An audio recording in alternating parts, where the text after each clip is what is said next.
po sa ating pag-usapan po or tatalakayin ngayong gabi dahil nasa ating kahingan po na opinion or reaksyon sa naging pahayag kahapon itong si Senator Kiko Pangilinan po na siya din po nga chair ng sa sektor ng agrikultura, etong committee chair ng agrikultura sa Senado, kaugnay po dun sa kanyang pagbibigay po ng babala, kaugnay po sa pagnanakaw dun sa 33 billion pesos na farm to market roads fund. Yung pong reaction po dito dahil sabi niya po ay itong araw po ay hahabulin po.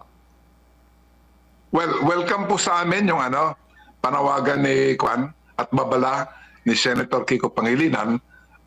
In the first place, siguro may sense of responsibility si Senator Kiko dahil sila rin po ang nagtulak at nagdepensa po sa budget. Yung pinalaking budget po ng Department of Agriculture para po sa pagpapagawa nila ng mga farm-to-market roads. So, upang namang matyak na yung pagdagdag po nila sa budget ng DA sa farm-to-market roads ay maayos po yung implementasyon niyan, nararapat lang naman na tutukan nila Senator Kiko Pangilinan at iba pong mga mambabatas natin yung actual po na implementasyon ng nasabing proyekto. So welcome po sa amin para masiguro po natin na maximize po yung pakinabang na may bibigay itong mga farm-to-market road projects, lalo na po sa ating mga magsasaka. Okay. Pero ito po ba, sir, ay masasabi niyo po ba somehow sapat naman po ito na babala or banta doon po sa mga magtatangka para magkaroon sila ng dahilan po, sir, na matakot po talaga na tangkayin po nakawin po itong bilyong-bilyong pondo na nakalaan po specifically sa farm-to-market roads po sa ating bansa, sir?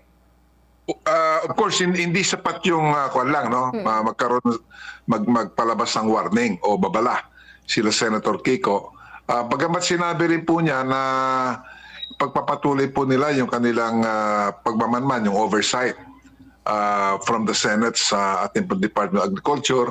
At nananawagan din sa aking pagkaintindi si Senator Kiko sa ating pong mga lokal na pamayanan, our local governments, at saka yung mga grupo po ng mga ating pong mga magsasaka at iba pong miyembro ng tinatawag na civil society na makilahok po sa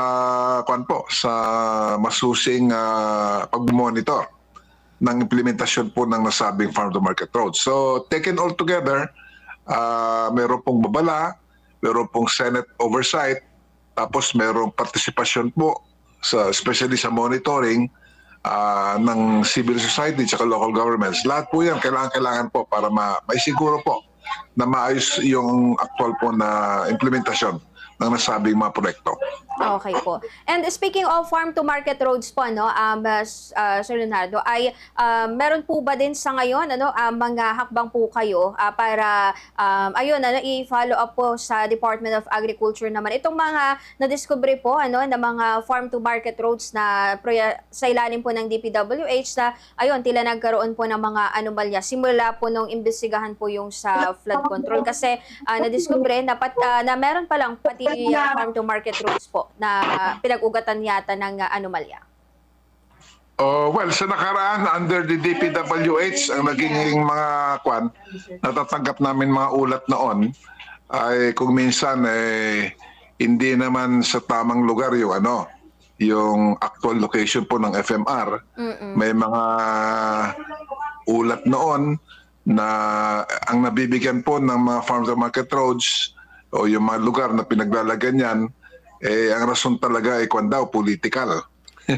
Pero in terms of yung prioritization, ang sabi ng iba, dapat inilagay yung farm-to-market roads sa mga lugar na mas marami pong dumadaan na mga tao at produkto ng mga magsasaka. So isa po yan sa mga naririnig namin noon na mga reports.